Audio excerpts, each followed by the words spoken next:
Hello everyone and welcome back to the channel. As you might be able to see, I've made a few changes to the Meren deck, and if you're a fan of Nate's, you got to see one of our few games. The other two were degenerate starts on both sides. I had a solving start. I needed to top deck a land, and the hand was very good, and I ended up getting that land. And the other one was he had turn one workshop into the Coalition Relic, and I was forever on the back foot that game. I had a slow opening. I think I mulled to 5, or maybe mulled to 6. So it was a good back and forth, and he's been helping me test out the deck a little bit, and gave me a good advice trying this Crovicon Horror, beginning of the end step. Is this each end step? Of the end step, yeah, so every end step. If Crovicon Horror is in your graveyard with a creature card directly above it, you may return Crovicon Horror to your hand. Pay 1, sack a creature, deals 1 damage to target creature or player. So it's basically a scree for a survival deck. So, in the end of my opponent's main phase 2, use survival, go get Crovicon Horror, and then ditch Crovicon Horror and go get something else, and then pitch something else on top of it. So that way, during the end step, I get horror back to my hand, and then I have it during my turn to pitch again. So it fuels survival a little bit. So I'm going to test it out. It's also a sacrifice outlet. I'm able to pot into it at 4. So there's some other niche situations that might be useful for. Might be able to pressure planeswalkers. I don't know. We'll have to see. Testing it out.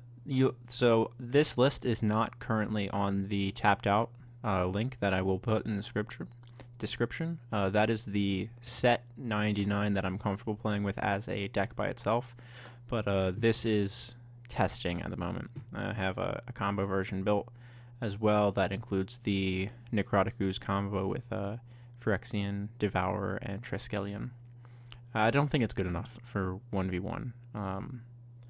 So one of the things that I've encountered is this deck, when both players have a fair opening, I think my matchup chances go up to 80%.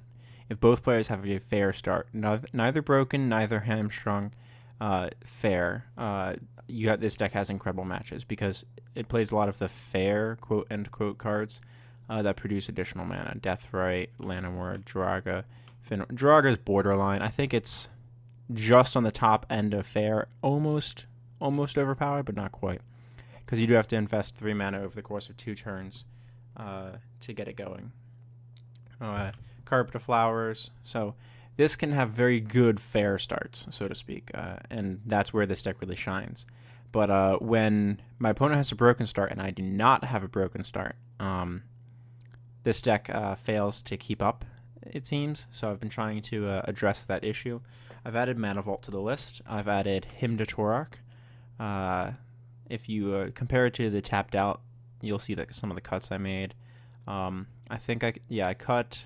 I'm testing without the Shriek Maw at 5 because Acidic Slime's pretty good, and I have a Tutor and Hand Hate, so Tutor will get me whatever I need. I cut Skin Render at 4, so I cut some of this creature removal here to try to push the curve down a little bit, add some additional Hand Hate, because creature kill is not going to save me from a broken start. Hand Disruption is, or having my own broken start.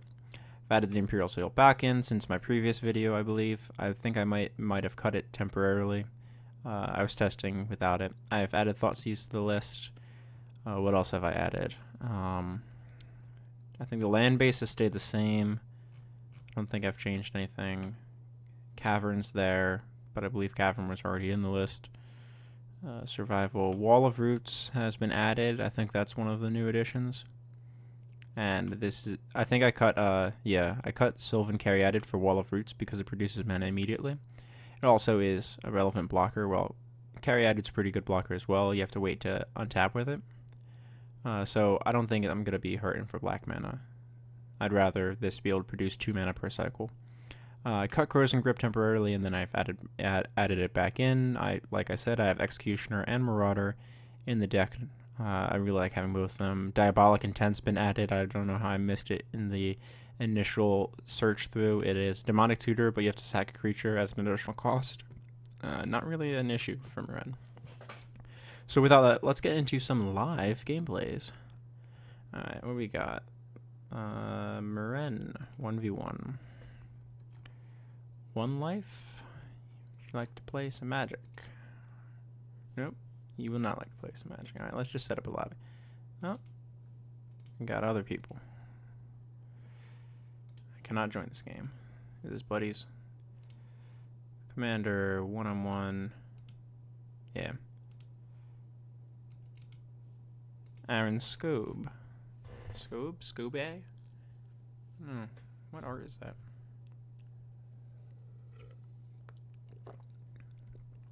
Alright, so this is definitely a borderline hand. Nekasar the Mind Razor. My opponent mulligans. This is iffy. So I'm on the draw. Lead Woodland Cemetery, Elvish Mystic. I've got a land. I think I'm gonna mulligan this. It's too greedy. This is much better. Alright, so even though Gaia's Cradle doesn't produce mana, I have a Demonic Tutor, I have a Wood Elves, I have Creature Hate, and I have Artifact Hate. And I get a Scry on this hand. My opponent's gonna mill to 5. They might just concede. I've seen a lot of players, once they hit 5, if it's not a decent 5, they'll just auto-concede. I'll put that on the top. It's not a land, but it lets me cast Demonic Tutor. It also turns on Gaia's Cradle on turn 2. Alright.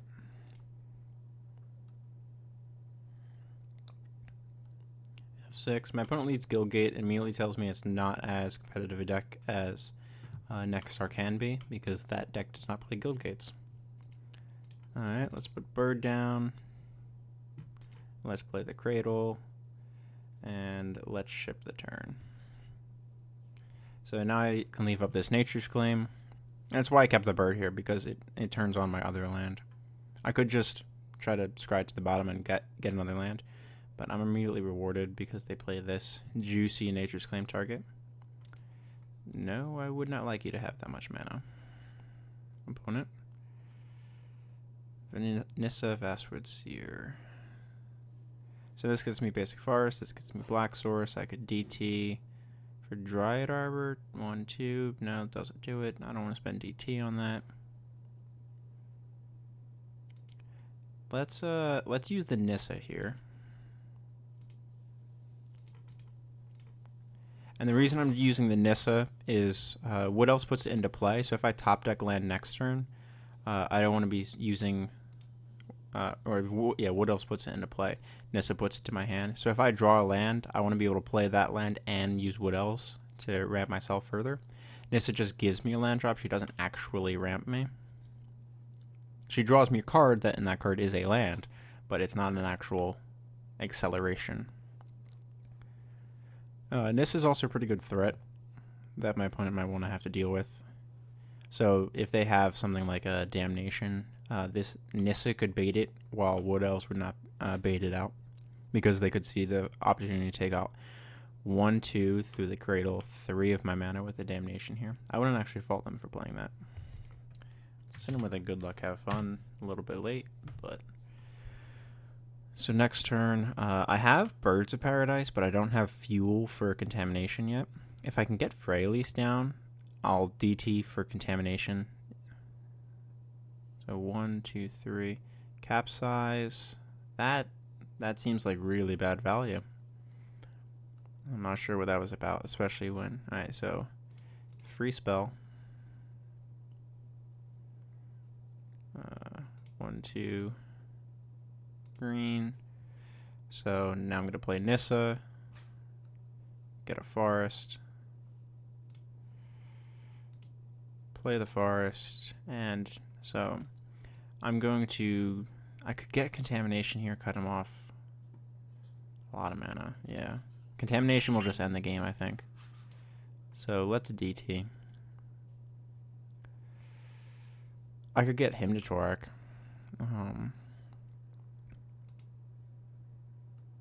Because my plan is to have Freyalise 1, 2, 3, 4, 5, 6, 7, 8.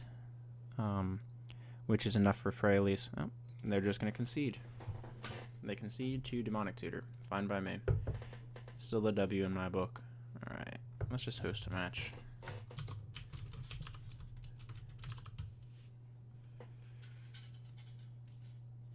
Oh, we got another guy. Submit. I got some good feedback about having these live games, so I wanted to give you guys, some guys and gals in my audience, something that y'all seem to enjoy. So don't forget, you can fast forward this. This is a very capable opening hand. Wood Elves. Yeah, I added Dryad Arbor to the list. Zurgo, Bell Striker.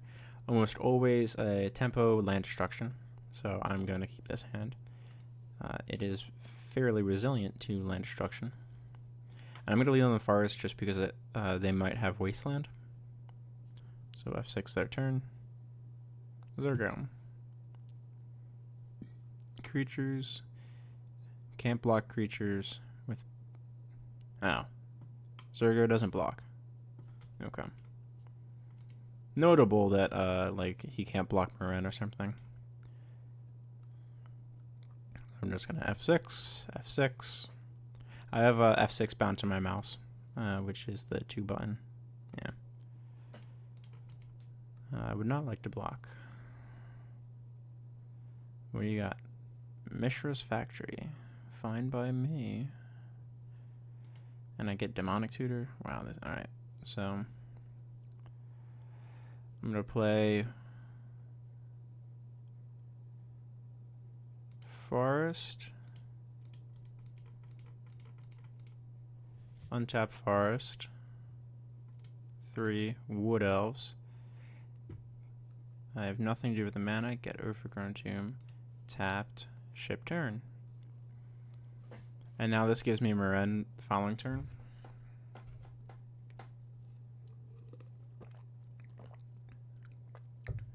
And I think if he attacks, I may block here. Depends if he does anything main 1. If he just activates Factory, I'm in fantastic shape. Skin Invasion. Attacks each combat. Each combat if able. So it turns into a 3/4. Okay. You got it, man. Fine by me. Interesting card. So he's going to keep Mishra's Factory back up. This 3/4 with no abilities. So I could block here. Then on my turn. No. He's planning to jump block. I might as well just play Meren and get value off of it. Alright, so let's fetch out the Bayou before I draw it by accident. Black, green, green, black. Meren of Clan Eltoth.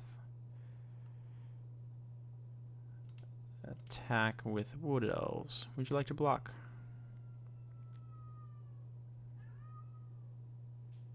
Yeah, it feels bad. When you were planning to use this as a kill spell on my Wood Elves. I can't fathom why that was my opponent's decision here.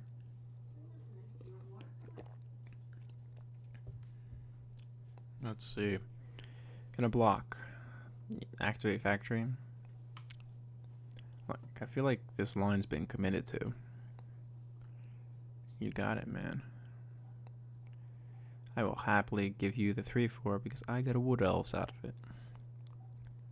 So you could spend the Reanimate here to bring back Wood Elves. I don't think it's worth it yet. Because I'm going to get it back with Meren's ability. I'd rather spend Reanimate on something good. Yield to that one. Alright, you got a 3/4. And I'll pull this back. So I could have ramped out more, but I think it's more valuable just to be able to play Wood Elves again.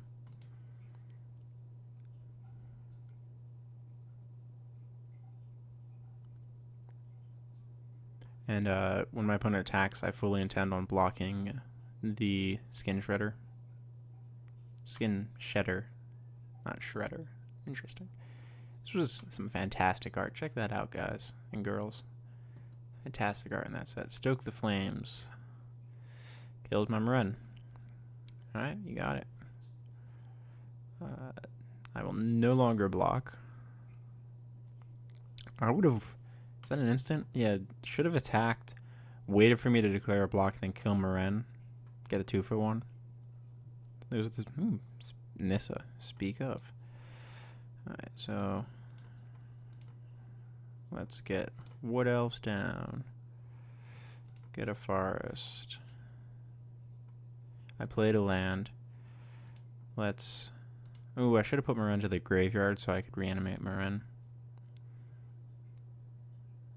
So I could DT for Fauna Shaman. What's the odds that Fauna Shaman lives? Now let's just play the Bloom Tender out. And next turn, plan is to play Meren, play Nissa, play land, flip Nissa. 1, 2, 3, 4, 5, 6. 1, 2, 3. Yep.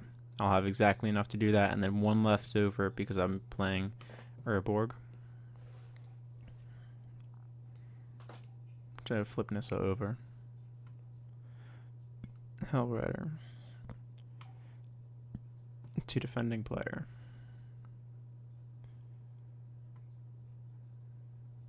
So always yield to that. So this is actually a lot of damage coming in. So I'm going to need to find a way to stymie some of this bleeding. And soon. So toughness is 4. If I had overcommitted by 1, I would be inclined to... like one more creature on board. I might want to DT for... that's wait a minute. DT for Toxic Deluge here. Which I don't hate. So, let's pull up the list real quick. Collection, DT, Executioner, Deluge, Sidisi. So I could DT Sidisi. 1, 2, Sidisi away Wood Elves. Alright. 1, 2, 1, 2, 3, 4, 5, 6, 7. Oh no. 1, 2, 3, 4, 5, 6, 7, and then 2. I'm 1 short of being able to play Nissa and then flip Nissa. I think I'm okay with that. Oh no! Alright, I know what my play is. So, black, black. Untap this.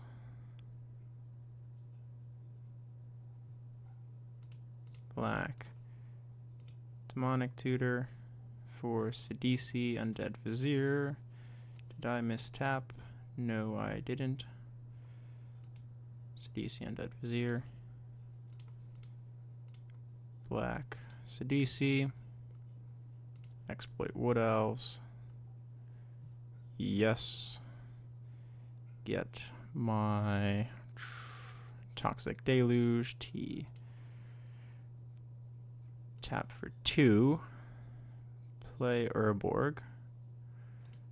3. Toxic Deluge for 4.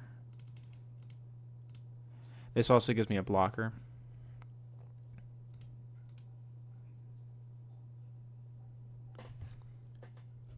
For Zurgo being dashed into play. Notably, I am down to 5 against a red deck, which isn't a fantastic place to be. But it also keeps Mishra's Factory from attacking me. And letting Mishra's Factory attack me when I'm at 5. Wow, opponent just concedes. Can't beat a Death Toucher. Joarga, Pernicious Deed. Okay, Contamination. Bug still isn't fixed. Alright, well. Opponent concedes. I hope you guys enjoyed some of the live gameplays. I'm going to do a few games off camera and then do another playback of a couple of them at once, I think. I didn't get a chance to go for the Krovikan Horror in any of those games yet, so still some testing to do for sure. Alright, don't forget to like, subscribe, and share the video to anyone you think might enjoy. Let me know in the comments down below what misplays I made that I didn't point out. It's a lot harder trying to narrate the game as I play than it is after the fact. So spare me a little bit, guys. Alright, see you all in the next one.